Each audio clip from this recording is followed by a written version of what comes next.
Global Bicycle Tours. May I help you? Yes, thank you. I'd like to sign up for a bicycle tour. Which tour were you interested in? We have the River Valley Tour coming up in June and the Mountain Tour in July. The River Valley tour is in June. I thought it was in May. It actually takes place the first week of June. Oh, I see. Well, I can still do that. The River Valley tour is the one I want. Splendid. Just let me take your information. May I have your name, please? Carla Schmidt. That's Carla with a K, not a C. Karla. Thank you, Miss Schmidt. Address? Do you need a street address, or can I give you my post office box? A post office box is fine. It's P.O. Box 257, Manchester. Thank you. Okay, next. Will you be bringing your own bicycle, or do you want to rent one from us? I'll bring my own. Excellent. Now, we provide all the meals, so we need to know if you have any dietary restrictions. I don't think so. What do you mean? I mean, if there's any food you can't eat. Some people have food allergies or are vegetarian or have to avoid dairy products, things like that. Oh, I see. Well, yes, I'm a vegetarian. I never eat meat.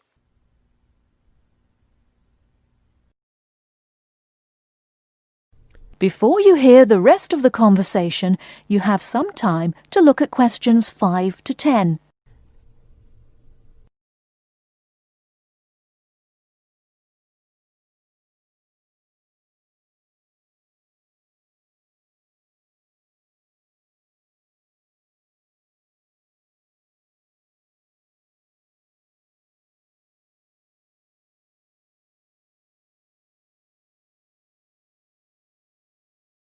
Now listen and answer questions 5 to 10. All right, I'll make a note of that. Now, the total cost of the tour is $750. That much? The price includes everything: food, hotel, transportation, everything. Everything? Yes, everything. The only other thing is you'll want to tip the tour guide. We usually recommend 5% of the total tour cost. A 5% tip. I guess that's reasonable. In order to reserve your space on the tour, I'll need a 30% deposit. Do you need that right away? We generally ask for the deposit at least 4 weeks before the tour begins. The River Valley tour begins, 6 weeks from now. So you'll need to pay the deposit in 2 weeks. I think I can do that. I wonder if you could tell me something. How will our luggage be transported? Do we carry it on our bicycles? No, you leave that to us. We have a van that carries your luggage from hotel to hotel each day, so you don't have to worry about it. Great. I have a luggage rack for my bike, but I guess I won't have to bring that. No, you won't. But there are a few items we recommend that you bring. We can't control the weather, so you should bring a raincoat or rain gear. Yes, that's a good idea. And I should have my own spare tire too, shouldn't I? Actually, you don't need that, as our guide always carries some. And of course, you won't need maps either, since our guide has the route all planned. What about a water bottle? I'll need that, won't I? Yes, you should definitely have a water bottle. A camera would be a good idea too, since that tour goes through some very scenic areas. I have a guidebook of that area. I wonder if I should bring it along. We don't recommend guidebooks. It would just be extra weight, and the tour guide knows a great deal about the area. Yes, I see. Is there anything else I need to know? I think we've covered the important points. I'll send you a tour brochure, and you can call again if you have any questions. Thank you very much.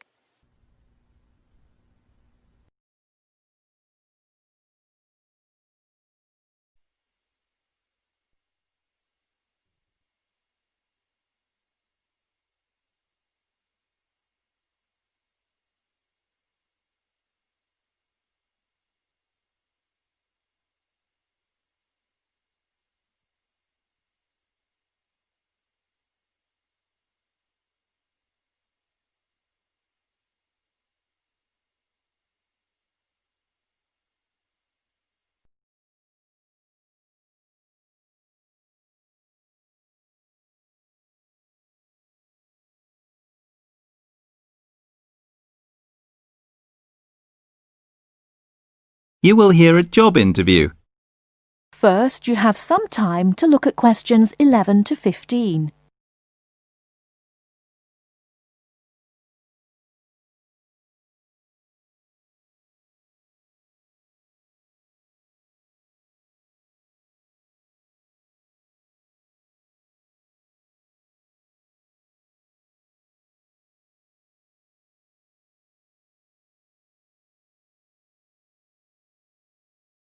Now, listen carefully and answer questions 11 to 15. Please sit down, Mr. Wilson. My name's Jane Smith, and I'm the personnel manager. Hello, how do you do? Now, this is just a short preliminary interview. I'd like to talk about your present job and what you've done up till now. Yes, of course. Well, could you tell me how long you've had your present position in evening news? It is evening news, isn't it? Yes, that's right. I'm not sure. Let's see. I left university in 2002. Is that right? Yes, 2002. Then I was unemployed for about 2 months, and then I travelled round Britain for a few weeks. So it must be more than 3 years now, in fact. Yes. And have you any particular reason for wanting to change your job? I mean, why do you want to move? Well, I actually like my present job and still find it interesting. The salary's okay, so it's nothing to do with money, though you can always do with more. I suppose the thing is that I'm really very ambitious and keen to get promoted, so that's the real reason. You say you like your job. Can you tell me what aspect you like most? Oh dear, that's difficult. There are so many things. My colleagues are quite nice to go along with, so there's a good cooperative atmosphere, and compared to other presses, the working conditions are great. I mean, the office itself is good. Yes. And then there's the fact that as a journalist, I regularly write articles about what is happening at home or in the world. So I have to make decisions. I must be responsible for what I have written. You know, that's what I really like most about the job. They give me lots of room for initiative. Yes. Well, we're looking for someone who isn't a clock watcher and who isn't too concerned about working fairly long hours. Oh, I don't mind that. I'm used to it. I often work irregular hours. I was very often made to work at night.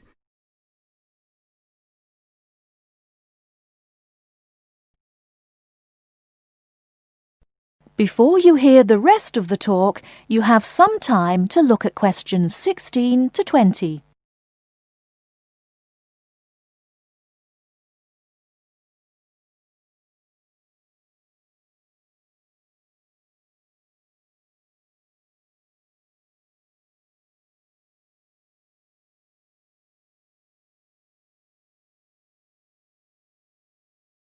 Now listen and answer questions 16 to 20.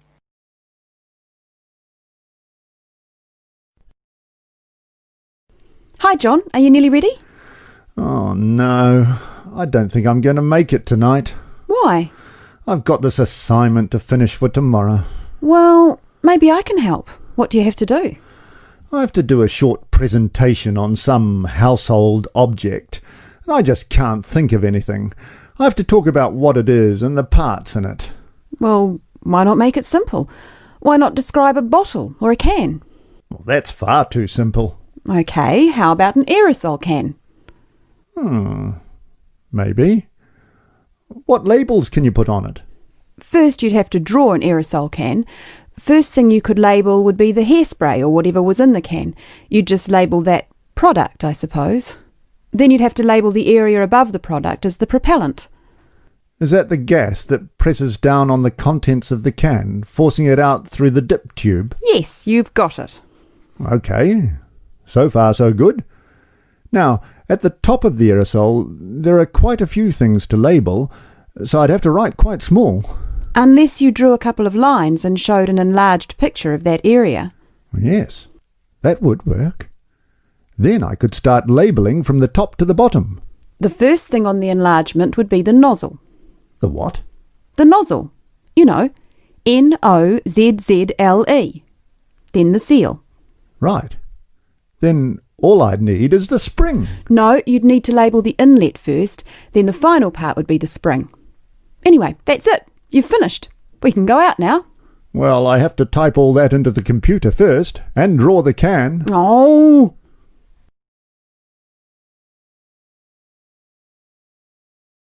That is the end of part 2. You now have half a minute to check your answers.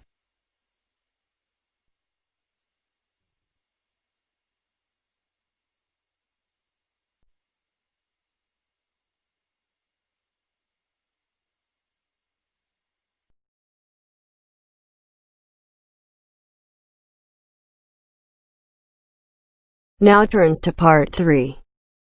Part 3. Listen to each speaker say more about each invention and complete the tasks. Choose 5 answers from A to H. Which of these statements about boomerangs does the speaker make? First, you have some time to look at questions 21 to 25.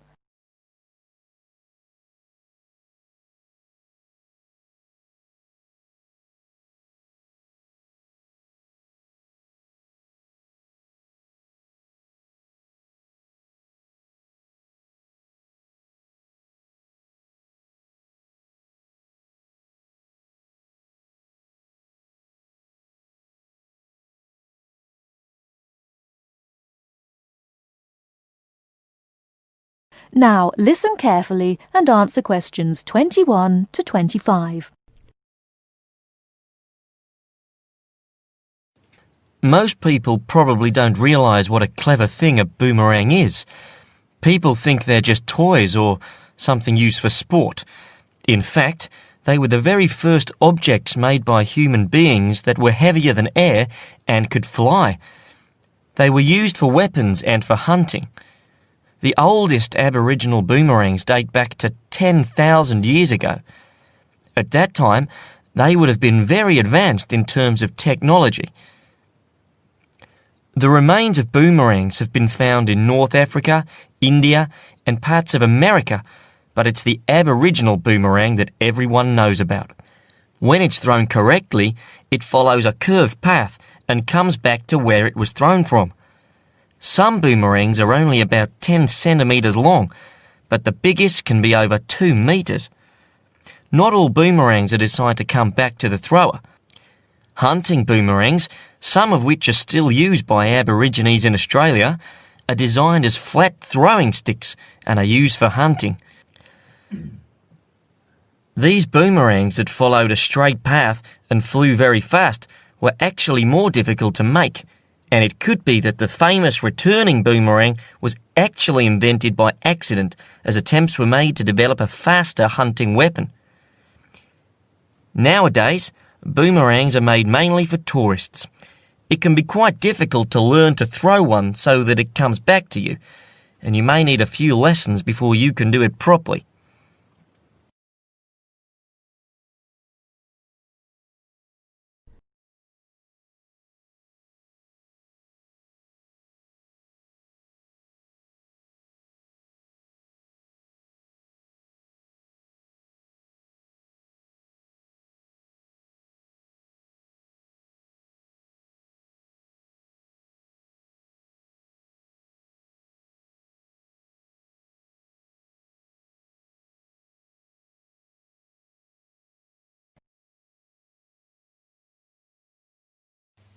Of course, it's not really clear who exactly invented the television.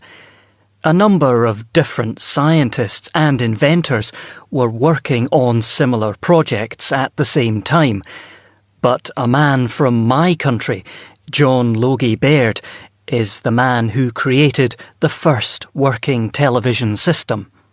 He first demonstrated his invention to the public in 1925.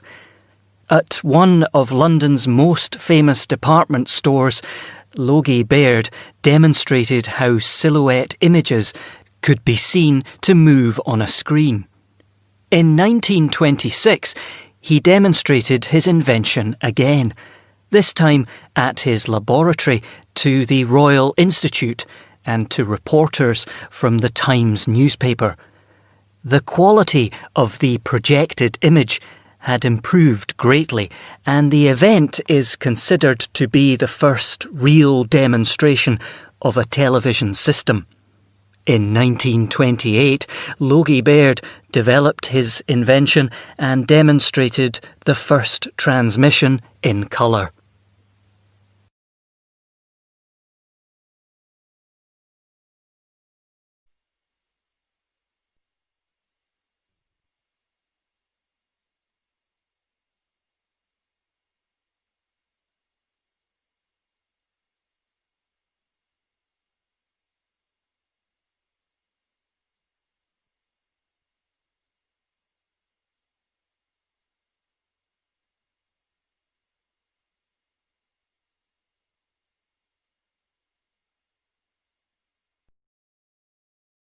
Now turns to Part 4.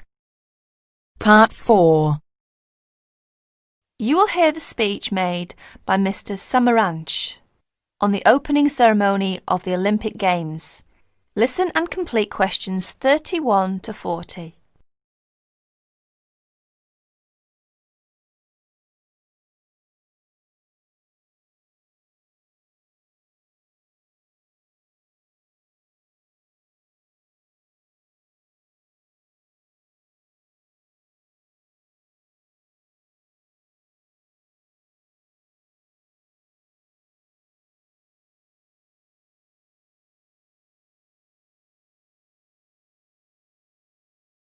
Here is the President of the International Committee, Mr. Samaranch's speech at the opening ceremony of the 26th Olympic Games. I'll read it for you. On behalf of the International Olympic Committee, it gives me great pleasure to welcome you to the Games of the 26th Olympiad, Sydney 2000. The goal of the Olympic movement is to contribute to building a peaceful and better world by educating youth through sport practice without discrimination of any kind, and in the Olympic spirit. In the spirit, nations and youth of the world come together every 4 years to celebrate the world's largest sporting festival. SOCOG has organised these sporting competitions in consultation with the international federations, responsible for each sport. This is through nomination of technical officials, specification of technical requirements, and the cooperation with IOC and SOCOG on venue and other preparations. We thank each international federation for their vital efforts in the preparation of these Millennium Games. The Sydney 2000 Olympic Games is also the centenary of women's participation. With a record number of events and disciplines for women at the Games, the Olympic movement continues to recognise and support the vital role of women in sport. As we embark on a new millennium, it is the Olympic Games that will continue to unite the world and celebrate humanity.